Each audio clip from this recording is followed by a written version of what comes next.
Bismillahirrahmanirrahim. Assalamualaikum warahmatullahi wabarakatuh.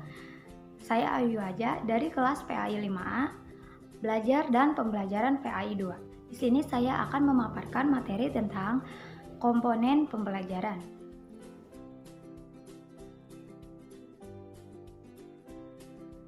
Materi yang pertama yaitu tentang pengertian komponen pembelajaran. Komponen merupakan bagian dari suatu sistem yang memiliki peran dalam keseluruhan berlangsungnya suatu proses pembelajaran. Komponen pendidikan berarti bagian-bagian dari sistem proses pendidikan yang menentukan hasil atau tidaknya proses pendidikan.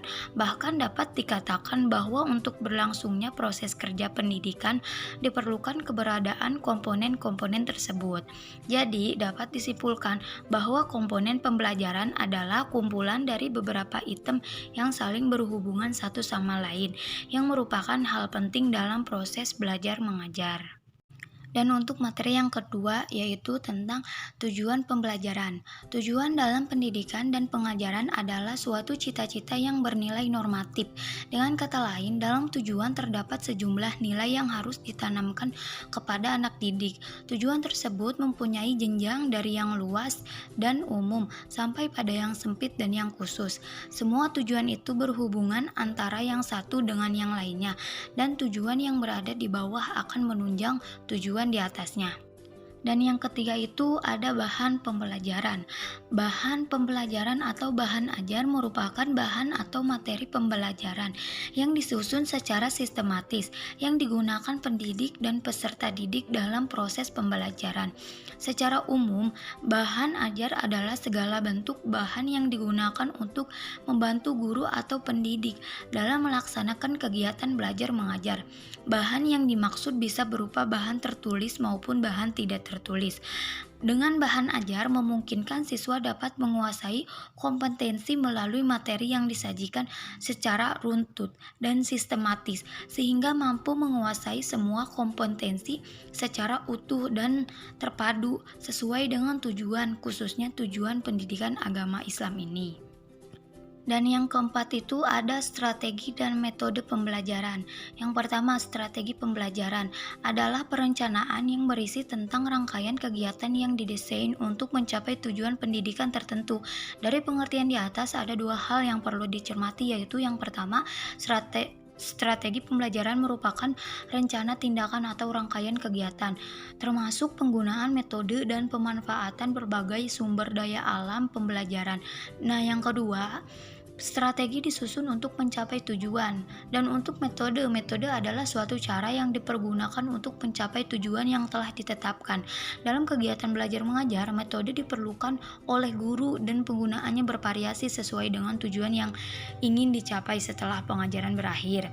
Seorang guru tidak akan dapat melaksanakan tugasnya bila tidak menguasai satupun metode mengajar yang telah dirumuskan dan dikemukakan para ahli psikologi dan pendidikan.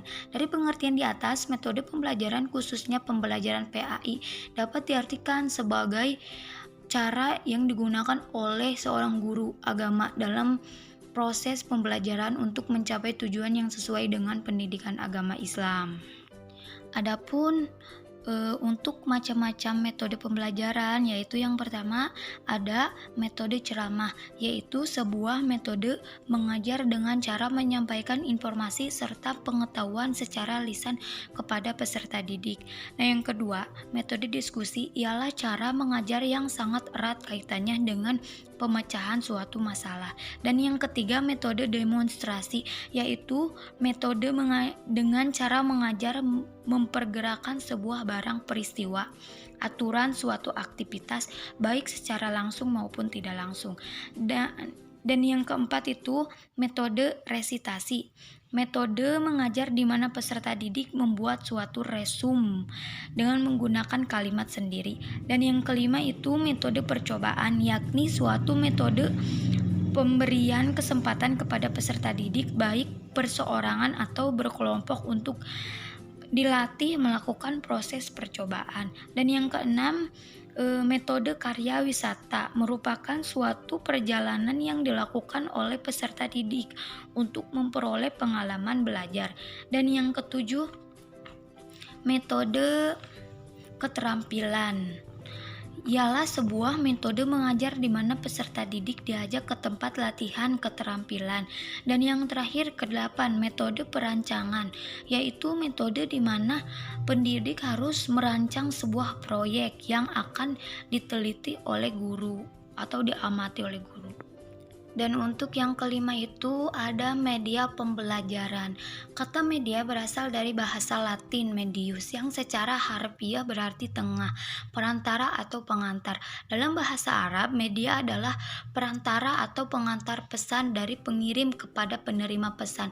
Menurut Gilad dan Eli, media apabila dipahami secara garis besar adalah manusia, materi atau kejadian membangun kondisi yang membuat siswa mampu memperoleh pengetahuan, keterampilan, atau sikap.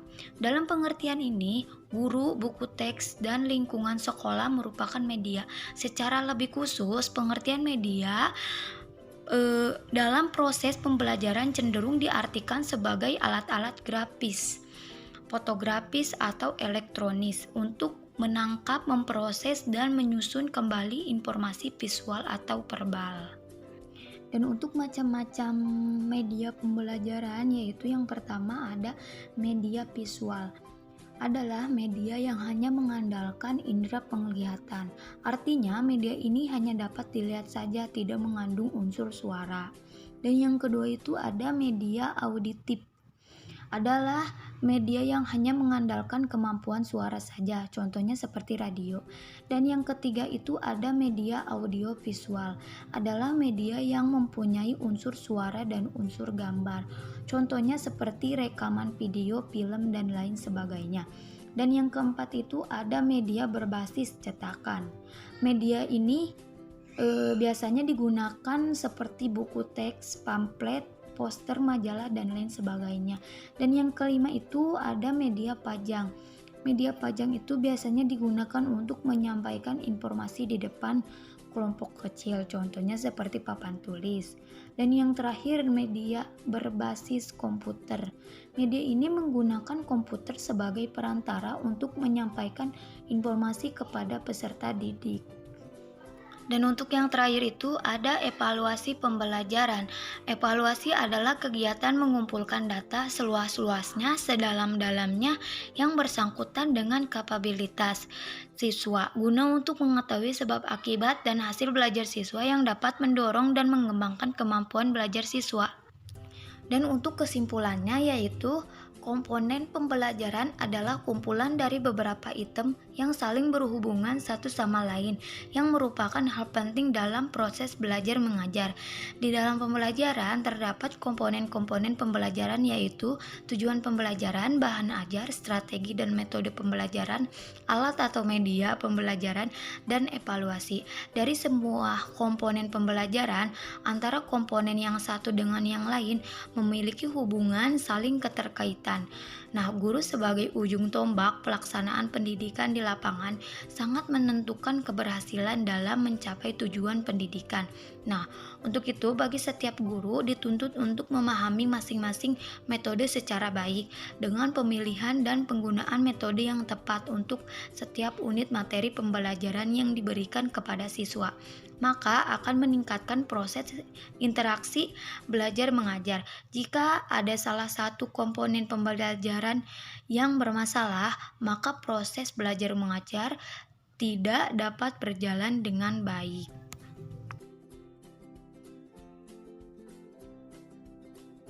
Mungkin sekian yang dapat saya sampaikan, kurang lebihnya mohon dimaafkan. Wassalamualaikum warahmatullahi wabarakatuh.